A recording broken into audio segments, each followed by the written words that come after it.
আসসালামু আলাইকুম। আমরা অনেক সময় মেসেঞ্জার, ফেসবুক, ইমো বা কোনো ওয়েবসাইট থেকে কোনো ছবি, পিকচার ডাউনলোড করার পরে সেটা ইলাস্ট্রেটর, ফটোশপে ওপেন করা সম্ভব হয় না। ওপেন করতে গেলে কোনো ভুল কমান্ড দেখায়, এরর দেখায়। আজকে আমরা দেখব সেই এররটার সমাধান কিভাবে করতে হয়। চলুন আসছি ইন্ট্রো পরে।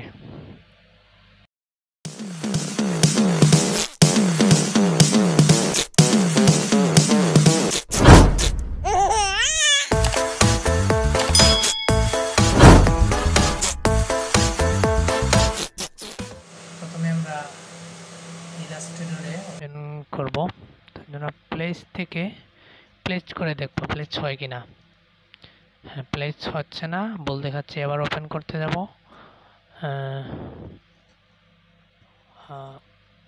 ওপেনও হচ্ছে না। ওকে, এবার আমরা ফটোশপে চেক করব যে ফটোশপে ওপেন হয় কিনা। ঠিক আছে, ফটোশপ থেকে আমরা প্রথমে একটা নিউ লেয়ার নিব, আউটপুট নেব।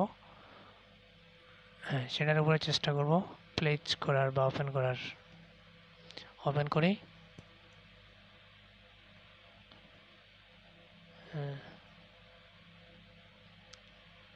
ওপেন হচ্ছে না। ওকে, এবার দেখবো প্লেস এমবেডেড থেকে ওপেন হয় কিনা। হ্যাঁ,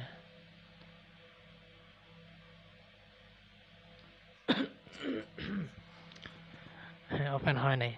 ওকে, এবার চলুন আমরা দেখব কিভাবে সেটাকে ওপেন করা যায়।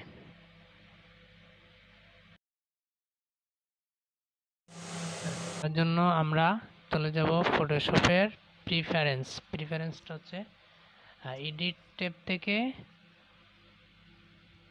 হ্যাঁ, এডিট ট্যাবে গেলে আমরা এডিট ট্যাবে ক্লিক করলে আমরা নিচে পাবো প্রিফারেন্স।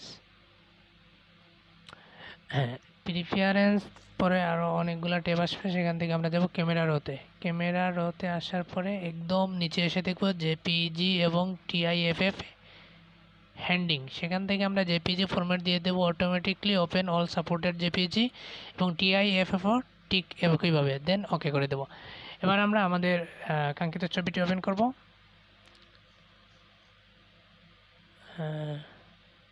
ওপেন, ওকে, এবার দেখেন ওপেন হচ্ছে। এবার এখান থেকে আমরা ওপেন ইমেজে ক্লিক করে দেব। ওকে, এবার ওপেন হয়ে গেছে। ঠিক আছে বন্ধুরা, এবার আমরা এটাকে জেপিজি ফরম্যাটে সেভ করে নেব।